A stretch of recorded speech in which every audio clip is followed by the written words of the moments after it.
अच्छा बच्चों, अस्सलाम वालेकुम। I am once again back with something new. Last time बड़े मज़े के टॉपिक चल रहे थे, लेंथी टॉपिक थे, टेक्निकल टॉपिक थे, कॉन्सेप्चुअल थे, उन पर बात चल रही थी। एब्सोल्यूट पोटेंशियल एनर्जी पे बात कर रहे थे। उम्मीद है कि आपने इस वक्त को ज़ाया नहीं किया होगा। एब्सोल्यूट पोटेंशियल एनर्जी की डेरिवेशन मेरे साथ भी की होगी और मेरे बाद भी आफ्टर दैट लेक्चर भी की होगी। ज़रा दिखाइएगा, ऐसे किताब जल्दी करके मुझे दिखाएं। शाबाश, जल्दी करें। हाँ अच्छा, सही, तुमने की भी है, शाबाश। सो सब ने की भी, अच्छी बात है, गुड। और अब उस पर आगे चलते हैं। आगे चलने से पहले थोड़ी सी बात ज़रा लास्ट साइन पे हो जाए। साइन से मुराद जो रिलेशन हम लोगों ने last time absolute potential energy का डिराइव किया था, it was Gm minus Gmm over R. Now the question is why you are getting a negative sign here? What is the significance of this negative sign here? Negative sign की minus sign की अहमियत क्या है? ये minus sign क्या चीज़ जाहिर कर रहा है? बड़ा मशहूर शॉर्ट क्वेश्चन है ये। What is the significance of a negative sign in absolute potential energy? तो भाई सुनो, फिर ये नेगेटिव साइन ये जाहिर करता है कि हमेशा अर्थ की ग्रेविटेशनल पुल नीचे की तरफ है। अर्थ की हमेशा ग्रेविटेशनल पुल नीचे की तरफ है और आपको वो चीज इन्फिनिटी तक लेके जाने के लिए ऑपोजिट डायरेक्शन में फोर्स लगानी पड़ेगी। पॉइंट समझ रहे हो? अर्थ की ग्रेविटेशनल पुल इज डाउनवर्ड। आपने कोई चीज ऊपर इन्फिनिटी पे लेके जानी है तो आप अर्थ की ग्रेविटेशनल पुल से ऑपोजिट फोर्स लगा रहे हो। This is what this negative sign indicates, right? ये बात लास्ट टाइम रह गई थी क्योंकि टाइम मेरे पास खत्म हो गया था। मैंने on a very instant lecture को खत्म किया था, तो इसलिए मैंने ये बात आज कर दी। The next thing that I have to discuss is today is escape velocity. What is meant by escape velocity? Escape velocity से क्या मुराद है जी? Suppose कर लें कि this is our beloved planet Earth और आप चाहते हैं कि ये जो बॉल है ये अर्थ की ग्रेविटी से ही बाहर चला जाए, अर्थ की ग्रेविटी को escape कर जाए। तो आपने इसे फेंका एक खास वेलोसिटी के साथ, छोटे बीम वाली शक्तियां आपके अंदर आ गई, आपने इसे एक ऐसी वेलोसिटी के साथ फेंका कि अब ये ball is now free. This is no more attracted by the gravitational pull of earth. अब ये बॉल अर्थ की ग्रेविटेशनल पुल की वजह से अट्रैक्ट नहीं हो रहा, अब ये बाहर है, फ्री है। It is no more in earth gravitational pull. तो जिस वेलोसिटी से आपने फेंका था, that velocity is called as escape velocity. You're getting my point? What is meant by escape velocity? The velocity which is required to throw the body out of earth gravitational field is called as escape velocity, right? तो escape velocity का formula क्या है, ये किन चीजों पे depend करती है, जरा वो भी देख लीजिए। इस चीज को बाहर फेंकने के लिए आपको escape करवाने के लिए जो वेलोसिटी देनी पड़ेगी, उसकी वजह से जो काइनेटिक एनर्जी इस बॉडी के पास आएगी, that kinetic energy would be equals to 1/2 mv², because kinetic energy is equals to this one. याद रखिए, ये वही काइनेटिक एनर्जी है जो एब्सोल्यूट पोटेंशियल एनर्जी की इक्वल होगी। क्योंकि देखो, ये बात बड़ी अहम है, गौर से सुनना। क्योंकि आपने इस बॉल को फेंका, कहाँ फेंका? इन्फिनिटी पे फेंक दिया, इन्फिनिटी पे चला गया। ये इन्फिनिटी पे एनर्जी की वैल्यू क्या होती है? Absolute potential energy. और वही एब्सोल्यूट पोटेंशियल एनर्जी कहाँ से आएगी? इसी काइनेटिक एनर्जी से आएगी। So what we have to do here, हमने करना क्या है, सारी कहानी को शुरू कैसे करना है? ऐसे शुरू करना है कि kinetic energy if becomes equals to absolute potential energy, तो वो चीज़, वो बॉडी, वो जिस्म अर्थ की ग्रेविटेशनल पुल से बाहर निकल जाएगा। सो काइनेटिक एनर्जी का फॉर्मूला 1/2 mv²। क्योंकि अब बॉडी बाहर निकल जाएगी तो v के साथ एस्केप लगा दिया। एब्सोल्यूट पोटेंशियल एनर्जी का formula Gm small m minus, किस तरह लगाना, माइनस में लगाओ, ओवर r। लो भाई, इसको ज़रा करो सॉल्व। m से क्या, 1/2 v² is equals to -Gm over r। मैं यहाँ पे माइनस साइन इसलिए मिटाने लगा हूँ, अब आप पूछेंगे क्यों मिटा रहा हूँ? इसलिए मिटाने लगा हूँ क्योंकि minus sign indicates the direction. Minus sign indicates the direction of the gravitational pull. Gravitational pull की डायरेक्शन बता दी कि ग्रेविटेशनल पुल की जो डायरेक्शन है that is against your work done, आपके वर्क डन, आप उसे ऊपर लेके जाना चाह रहे हैं, उसके अगेंस्ट है। सो इसका ताल्लुक सिर्फ साइन के साथ है, लिहाजा मैं मिटा देता हूँ। V square is equals to 2gm/r, under root ले लीजिए, स्क्वायर अंडर रूट से कैंसिल हो जाएगा, v is equals to under root gm/r। This is the one formula of escape velocity. इसको जहन में रखिए। पर छोटे होते बचपन में आपने एक फार्मूला पढ़ा था, फार्मूला कुछ इस तरह से था कि small g is equals to gm/r square. याद ही फार्मूला, मैथ्स ऑफ अर्थ जब पढ़ते थे, मैथ्स ऑफ अर्थ में फार्मूला पढ़ा था। यार मैं ये नहीं बताऊंगा फार्मूला कहाँ से है, बता दूँ? चलो इतने प्यार से कह रहे हो तो बता देता हूँ। mg बोले तो weight, gm/r square gravitational force, weight gravitational force के इक्वल होता है। तो इसको काट दो इससे, तो ये वही चीज़ नहीं बन गई यार, इसलिए कह रहा था मैंने नहीं बताना। वो तुमने इतने प्यार से कहा, रहा नहीं गया मुझसे फिर। g is equals to gm/r square. इस फॉर्मूले में r को जरा दोनों साइड पे मल्टीप्लाई कर दो, ये बन जाएगा gr is equals to gm/r square multiply by r काट दिया r से, gr is equals to gm/r।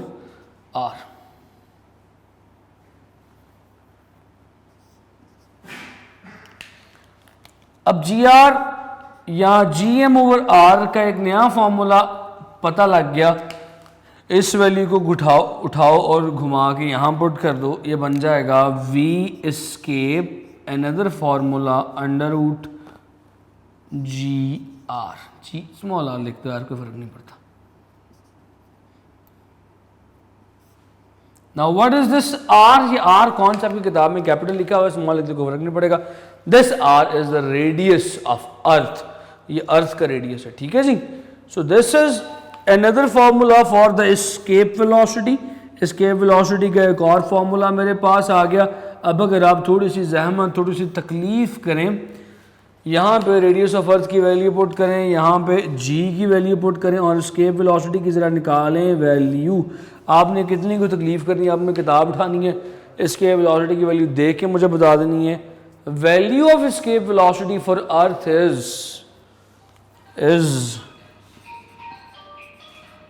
11.1 kilometres पर सेकेंड।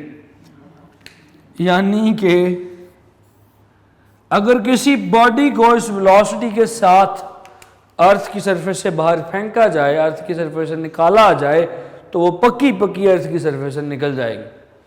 यानी वो अपनी 70 को आप भगाना शुरू करें, इतनी तेज़ भगाना शुरू करें कि उसे आप जहाज समझ के उड़ाना शुरू कर दें। अगर आपकी वेलोसिटी 11.1 किलोमीटर पर सेकंड होगी, ये जुमला सुनो, 11.1 किलोमीटर पर सेकंड, एक सेकंड में 11.1 kilometre, what will happen? You will go out of the gravity of earth. Point समझ रहे हो? You will escape out of the gravity of earth. यहाँ पे बहुत सारे सवाल हैं, मगर इस टॉपिक का ताल्लुक थोड़ा सा मैं जोड़ूंगा आपके। I have done a mistake है, जस्ट 1 मिनट, ये 2 मैंने यहाँ पे नहीं लिखा। देखो यार ये कितना मसला होता है, छोटी सी गलती, छोटी सी ही होती है गलती, बाद में फिर बड़ी हो जाती है अगर स्किप कर दिया जाए, ठीक है। ये 2 थे यहाँ। सो इसके ऊपर कुछ सवाल बनते हैं, वो सवाल इंशाल्लाह चैप्टर नंबर 5 में, अगले चैप्टर में एक टॉपिक आएगा ऑर्बिटल वेलोसिटी, उसके साथ जोड़ के करवाऊँगा। अभी खाली सवाल करवाऊँगा तो मज़ा नहीं आएगा, ना मुझे ना आपको। वहाँ पे मज़ा भी आएगा, समझ भी आएगी। चैप्टर नंबर 5 में आपने वेट करना है, वहाँ पे कुछ सवाल करवाऊँगा। अब आगे चलते हैं जी। The next thing is interconversion of energy, बचपन से पढ़ा जाने वाला टॉपिक।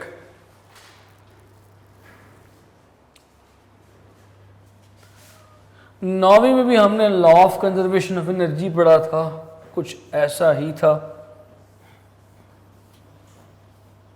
अब फिर एक टॉपिक आ गया, नाम है inter conversion of energy. Same बातें यहाँ पे भी करनी है।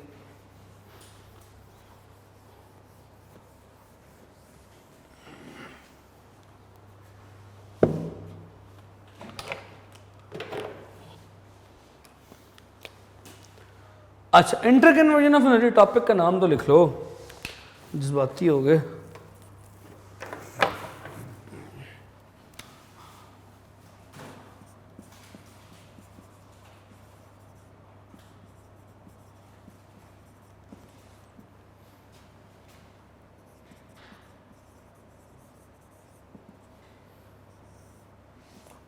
इंटर कन्वर्जन ऑफ एनर्जी में हम साबित क्या करने वाले हैं, हम साबित ये करने वाले हैं कि भाई जो भी हो एनर्जी एक फॉर्म से दूसरी फॉर्म में कन्वर्ट होगी, कन्वर्जन होगी, मगर एनर्जी का लॉस नहीं होगा। यानी कि हम साबित ये करने वाले हैं कि कहीं पे काइनेटिक, कहीं पे पोटेंशियल, और कहीं पे दोनों का 50-50%, मगर टोटल एनर्जी सेम। बात कुछ शायरी में होगी, समझ नहीं आई, इसको ज़रा आराम से समझने की कोशिश करते हैं। सपोज करें कि ये ग्रीन जो मार्कर है ये मैंने डाल दिया जेब में। सपोज करें कि ये एक ब्लॉक है which is at certain height, that is going to be dropped on a floor, ज़मीन पे गिराया जाएगा, ज़मीन पे गिरेगा। ले जी, इस हाइट से नीचे गिरा, इस हाइट को कह दिया h। अच्छा, अब करना क्या है जी, तवज्जो चाहिए ज़रा आपको। शुरू में जब ये ऊपर मैक्सिमम हाइट पे था, इसके पास सारी की सारी एनर्जी कौन सी थी, इसके पास सारी की सारी एनर्जी थी mgh, बोले तो पोटेंशियल एनर्जी। क्योंकि ये रुका हुआ था उस वक्त इसकी काइनेटिक एनर्जी 0 थी। फिर जनाब ये ट्रेवल करता करता कहीं दरमियान में पहुंचा होगा, ऐसे करके जब दरमियान में कहीं पहुंचा होगा तो उसने कितना फासला तय किया होगा दरमियान तक पहुंचने के लिए, ये फासला हमें नहीं पता कितना है। तो जिसका हमें ना पता उसे x कह देते हैं। जुमला आपने सुन लिया और मैंने कह दिया, जिसका ना पता उसे क्या कहते हैं जी, x कह देते हैं। अच्छा, यहाँ पे जब पहुंचा तो मूव भी कर रहा है, उसके पास काइनेटिक एनर्जी भी है, उसके पास पोटेंशियल एनर्जी भी है। कुल मिलाएंगे, ऐड करेंगे दोनों को, तो पोटेंशियल और काइनेटिक का सम भी कुछ ना कुछ होगा। हमें वो भी नहीं पता क्या, वो भी फाइंड करना। फिर उसके बाद जब ये ज़मीन से टकराएगा, एंड टकराने के टाइम पे स्टिल काइनेटिक एनर्जी तो होगी क्योंकि मोशन में है, पोटेंशियल 0 हो जाएगी क्योंकि अब हाइट 0 हो गई है, टोटल भी फाइंड करनी है। तो ये आज का टास्क है, ये आज की ड्रिल है जो हमने करना है। हमने साबित ये करना है कि भाई इस सारे सफ़र में हर पॉइंट पे टोटल एनर्जी सेम रहेगी, टोटल एनर्जी नहीं चेंज होने वाली। बात समझ रहे हो? इस पॉइंट को कह दिया ए, बी और फिर ये C. So let's do it, बस यही काम करेंगे आज। एट पॉइंट ए पॉइंट पर what is going to happen here, A point पे क्या होगा, what is potential energy, potential energy क्या है लिखने की जरूरत नहीं है। Potential energy is simple mgh, weight और height, height is h, so potential energy is simple mgh। क्योंकि वेलोसिटी 0 है तो काइनेटिक एनर्जी भी 0 हो गई। टोटल एनर्जी क्या होगी, ऐसे नहीं, ऐसे नहीं, ऐसे। टोटल एनर्जी क्या होगी, काइनेटिक प्लस पोटेंशियल का sum 0 plus mgh, so total energy is mgh। लो जी, हाईएस्ट पॉइंट की क्या फाइंड कर ली, total energy.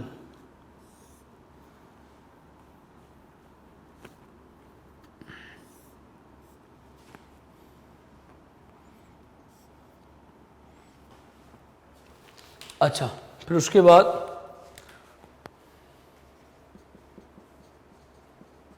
At point B करके देखते हैं। लो भाई, at point B potential energy क्या होगी। देखो यार, पॉइंट बी पे x फासला नीचे आ गया तो हाइट कितनी रह गई, x तो फारग हो गया तो हाइट रह गई h minus x.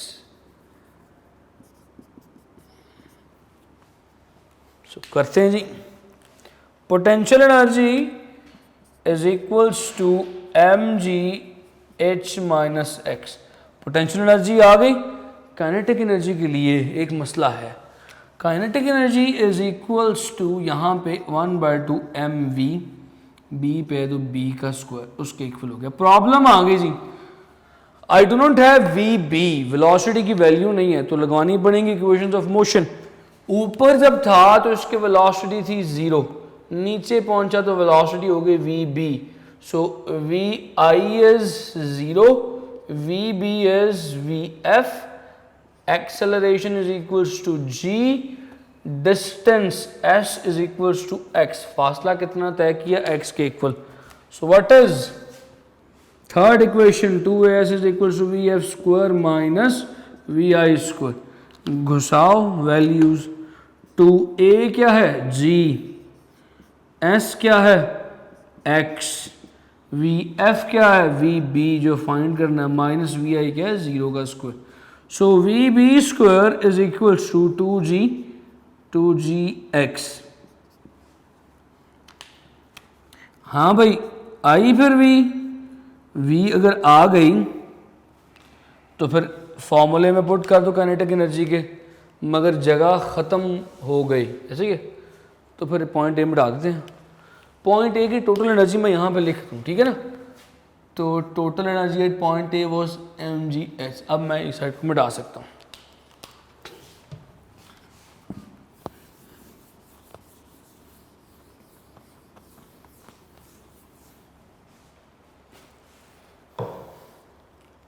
So kinetic energy at point B is 1/2 mvb का स्क्वायर। vb स्क्वायर की value, kinetic energy at point B is 1/2 mvb is 2gx। 2 को काटो 2 से, kinetic energy at point B is mgx। so total energy is kinetic energy plus potential energy at point B. Kinetic energy is mgx plus potential energy was mgh minus x। हाँ भाई mgh minus mgh minus minus plus, not this is a mistake है, mgx है plus mg sorry minus mgx। अच्छा यार यहाँ पे sign की थोड़ी सी गड़बड़ होगी, जरा देख लो। काइनेटिक एनर्जी mgx थे, जज्बाती होकर मैंने mgh लिख दिया था, mgh आ गया प्लस माइनस माइनस mgx आ गया, mgx गया mgx से, तो टोटल एनर्जी इधर भी क्या आई,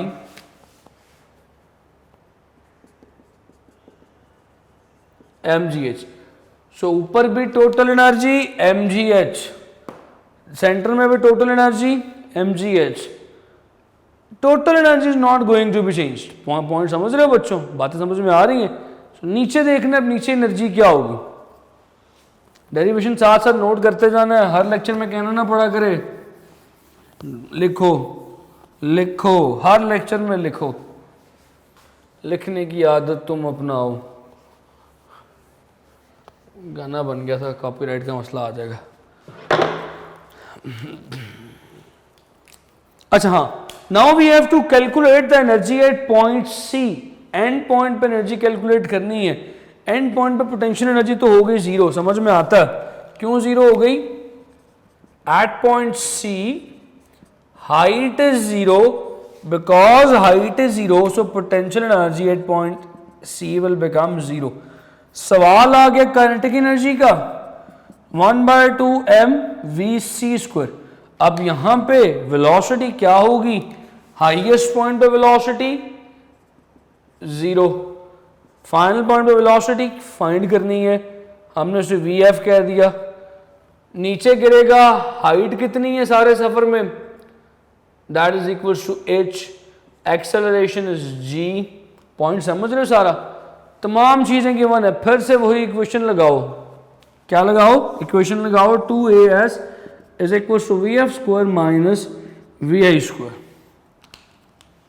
2a is what is a g, s is h is equal to v f is v c का स्क्वायर माइनस जीरो का स्क्वायर, तो ये बन जाएगा वी सी का स्क्वायर इज 2gh.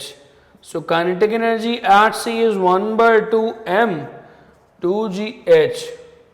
2 काटो 2 से, kinetic energy will become mgh. So total energy is 0 plus mgh, बोले तो still mgh. So we have proved that, हमने ये बात साबित कर दी कि सारे सफर में एनर्जी की वैल्यू कांस्टेंट रह रही है, एनर्जी की वैल्यू चेंज नहीं कर रही, एनर्जी रिमेन्स कांस्टेंट. ऊपर थे टोटल एनर्जी mgh, जब ऊपर थे तो एनर्जी का सारा हिस्सा पोटेंशियल था, काइनेटिक जीरो थी, टोटल mgh. जब मिड में पहुंचे पोटेंशियल का भी कुछ हिस्सा था, काइनेटिक का भी कुछ हिस्सा था, ऐड किया, टोटल एनर्जी स्टिल mgh. जब नीचे बॉटम पे पहुंचे तो उस वक्त पोटेंशियल जीरो हो गई, काइनेटिक सारी के सारी स्टिल mgh. इससे एक बात ये पता चलती है कि सारे के सारे सफर में एनर्जी कंजर्व है, एनर्जी कांस्टेंट है, एक बात. दूसरी बात ये पता चलती है energy is being converted from one form to another. Top potential, जुमले पे गौर करना, अब इसी के ऊपर बात करने लगा हूं. टॉप में पोटेंशियल, नीचे आते आते पोटेंशियल घट रही है, कम हो रही है. क्या चीज बढ़ रही है? काइनेटिक. जितना नीचे आते जाओगे पोटेंशियल कम होती जाएगी, काइनेटिक बढ़ती जाएगी. इसे क्या बोलते हैं इंग्लिश में? Loss in potential energy is equals to the gain in kinetic energy. बात समझ में आ रही है? तो फिर ये लिखने के बाद जो नेक्स्ट बात आप लोगों ने करनी है, okay, the next thing is yes very important concept. ये मैं लिख दूं जरा यहां पे.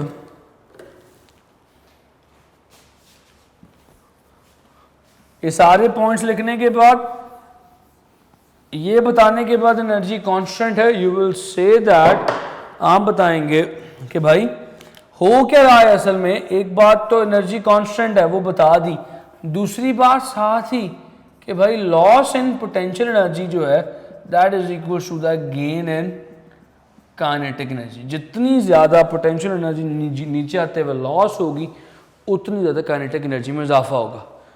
यानी कि delta PE is equals to delta K ई.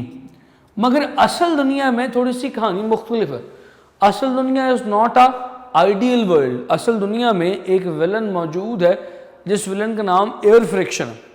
ये एयर फ्रिक्शन दुश्मन है एनर्जी का. wherever it will see energy it will try to use it, it will try to consume it, it will try to dissipate it. सो इस friction की वजह से energy का कुछ हिस्सा वेस्ट होगा. वो एनर्जी का हिस्सा वेस्ट होकर कहाँ जाएगा? It will be wasted from this potential energy. So how can I say that the loss in potential energy minus work done due to friction, work in friction, potential energy में से काम का कुछ हिस्सा minus होगा जो friction में जाया हो गया, जो बाकी बचेगा that will be converted into the kinetic energy.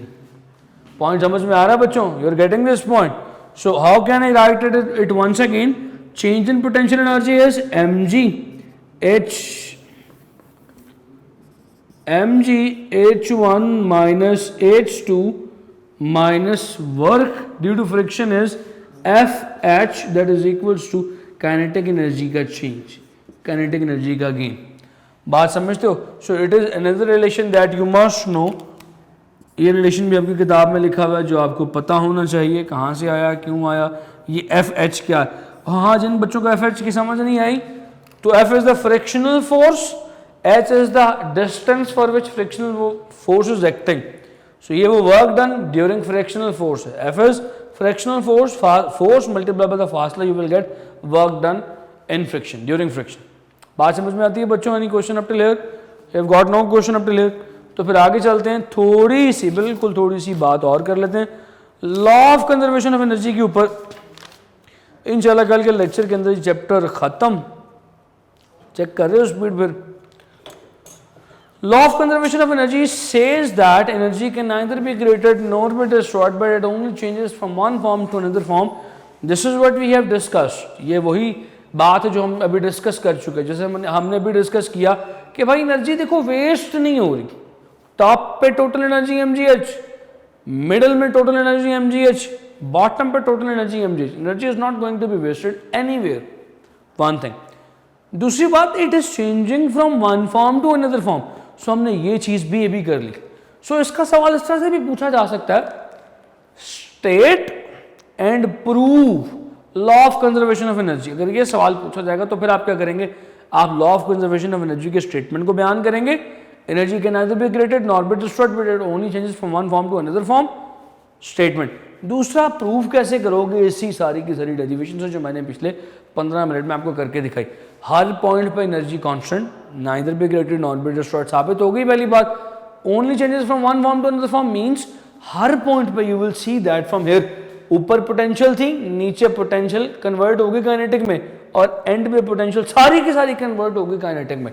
सो दोनों चीज़ों के प्रूफ आपके सामने आ जाएंगे. अच्छा, अब यहाँ पे एक बड़ी मशहूर लाइन जरा लिख लें, वो लाइन भी कहीं पे लिख लें. अब हम बात करने लगे हैं इस कायनात में मौजूद एनर्जी सोर्सेज के. आपको पता, do you have any idea, इस कायनात में वाहिद बड़ा और ना खत्म होने वाला एनर्जी का सोर्स कौन सा है? Do you know where does the energy, natural energy comes from? Maybe you can say oil. तेल से एनर्जी आती है, लगाने से नहीं. तेल से मुराद ऑयल को बर्न करके एनर्जी आती है. आप समझ रहे हो, पता नहीं तेल कहीं लगाएंगे तो एनर्जी आ जाएगी, वो एक सेपरेट डिस्कशन है. तेल बर्न करने से एनर्जी आती है. फिर जो कोयला है उसको, फॉसिल फ्यूल्स को बर्न करने से एनर्जी आती है.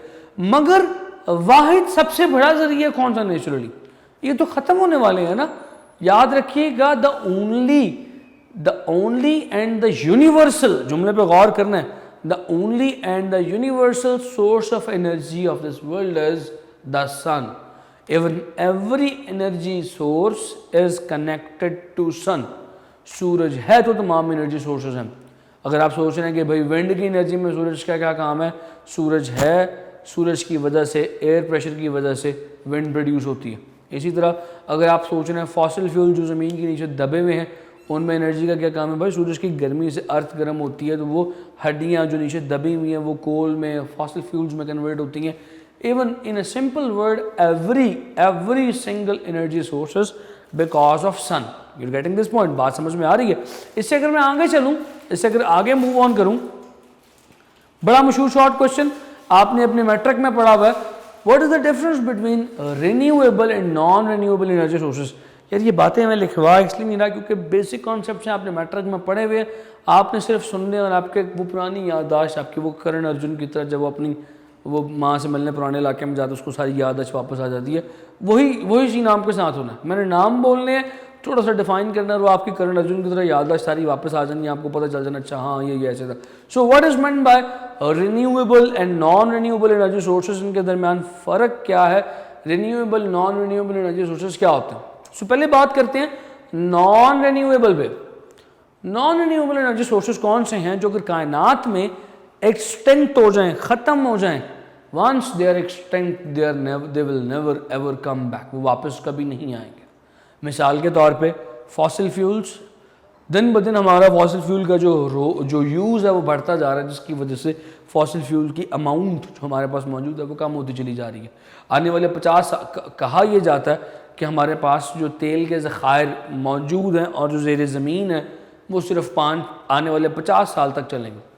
सो वंस दे विल एक्सटिंक्ट, आने वाले तेल के ज़खायर जो मौजूद हैं ज़मीन में और जो हमारे पास ऊपर ज़मीन से ऊपर मौजूद हैं, 50 साल में वंस दे आर एक्सटिंक्ट, जब ख़त्म हो गए, we will not have any further oil. हमारे पास मज़ीद तेल नहीं बचेगा. बात समझ रहे हो बच्चों? अगर मैं इससे आगे बढ़ूँ तो what is renewable energy source? Renewable energy source कौन कौन से होते हैं? रिन्यूएबल एनर्जी सोर्सेज आर ऐसे सोर्सेज जो कभी ख़त्म ना हो, दे आर फॉरएवर देयर, हमेशा मौजूद हैं और हर दिन नए प्रोड्यूस होते हैं. आप हर दिन नए उस एनर्जी सोर्स में मुस्तफ़ीद होते हैं. For example solar energy. सूरज से आने वाली रोशनी जब तक क़यामत है मिलती रहेगी, हर दिन रिन्यू हो रही है। इसी तरह विंड एनर्जी, जब तक क़यामत है हवाएं चलती रहनी, आंधी तूफान आते रहने। विंड की energy as renewable energy source. Geothermal energy, ज़मीन के नीचे पड़ी हुई एनर्जी जो गर्मी की हरारत की सूरत में मौजूद है, it is once again renewable form of energy. बात समझ रहे हो बच्चों? So these all are renewable energy sources जिन्हें जो ख़त्म नहीं हो सकते। फिर इसी तरह एक बड़ा मशहूर सवाल है, सवाल लिखो चलो शाबाश।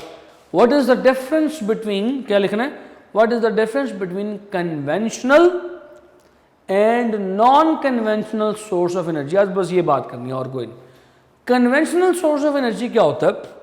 कन्वेंशन बोले तो रिवायत, रिवायती सोर्सेज ऑफ एनर्जी वो हैं जिन्हें हम अज़लों से, सालों से, साल से, डिकेड्स, दहाइयों से इस्तेमाल करते चले जा रहे हैं बिजली पैदा करने के लिए। अब यहाँ पे याद रहे कि कन्वेंशनल सोर्स ऑफ एनर्जी बिजली पैदा करने के रिवायती तरीके। ट्रांसलेशन, मिसाल के तौर पे बिफोर डैम्स के लगने से पहले बिजली कैसे पैदा की जाती थी? जनरेटर्स के थ्रू। बड़े बड़े जनरेटर, जिस तरह पाकिस्तान में बदकिस्मती से अभी भी डैम से ज़्यादा बिजली पैदा की जाती है किन से? IPPs से। What are IPPs? Independent power producers. So ये क्या करते हैं? दे बर्न ऑयल, तेल को जलाते हैं, तेल को जलाने से हीट प्रोड्यूस करते हैं, हीट से टरबाइन से चलाते हैं, टरबाइन से बिजली पैदा होती है। सो ये माना जाता है कि ये कन्वेंशनल तरीका है एनर्जी पैदा करने का, मगर क्योंकि इसमें खपत ज़्यादा है, कीमत ज़्यादा है, हमारी इन्वायरमेंट का नुकसान है। जो तेल बर्न होगा वो हवा कहाँ जाएगी? हमारे इन्वायरमेंट में जाएगी।